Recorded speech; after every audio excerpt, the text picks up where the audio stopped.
I'll tell you one way out story which happened to me personally with the rebbe. Although it's hard always to decide which story to tell. You know, on Simchas Torah, the first Simchas Torah, someone walked into the rebbe and was crying, a fella. But today, there were thousands, but then there were just a few hundred. He was crying so loud that the rebbe says, "Who's crying?" So they brought him up to the rebbe, and he says to the rebbe, I live opposite Lubavitch on Eastern Parkway, and I have a little boy. He has leukemia, and the doctor just told me my son has 3 more days to live. The Rebbe says to him, if you swear to me you'll put on film, I promise you your son will live.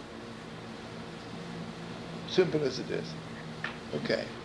The Yid came every morning to daven, put on film. Obviously it's a good Yid.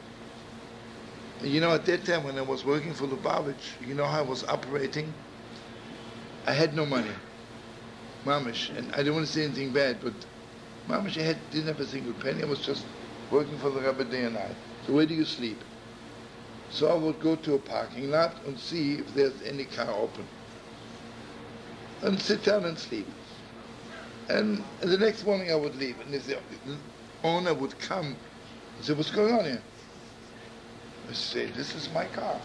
He says, no, it's my car. I said, oh, this is crazy. It looks exactly like my car, you know. Last night, I'm so sorry, please forgive me. I said, okay. But anyway, I was managing, you know, I'll tell you something. In those few summers, 51, 52, I must have been talking to thousands of young people. How much thousands?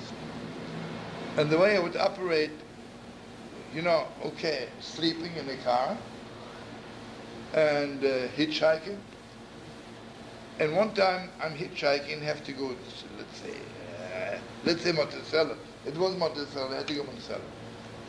And a Yid picks me up and he asks me, where are you going? He says Monticello. He says to go the opposite direction. But I really want to go Monticello. I say, I tell you something, I am like a little bit the right-hand man of the Rebbe. Tell me what you need, and I'll give it to you before you're driving me to Monticello. And you never know what you let yourself into. I mean, today I wouldn't have had the chutzpah. At that time, you know,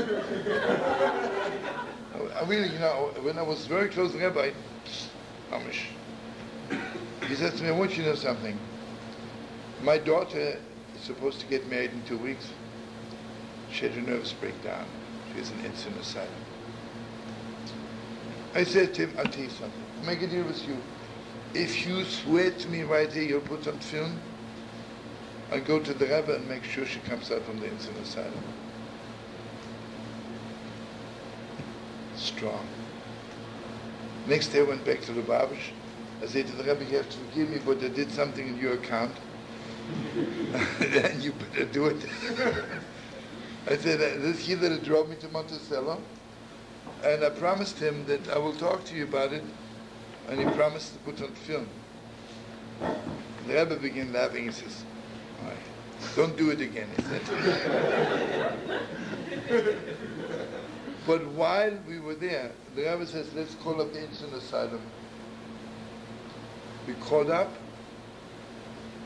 and the man says she was just released an hour ago.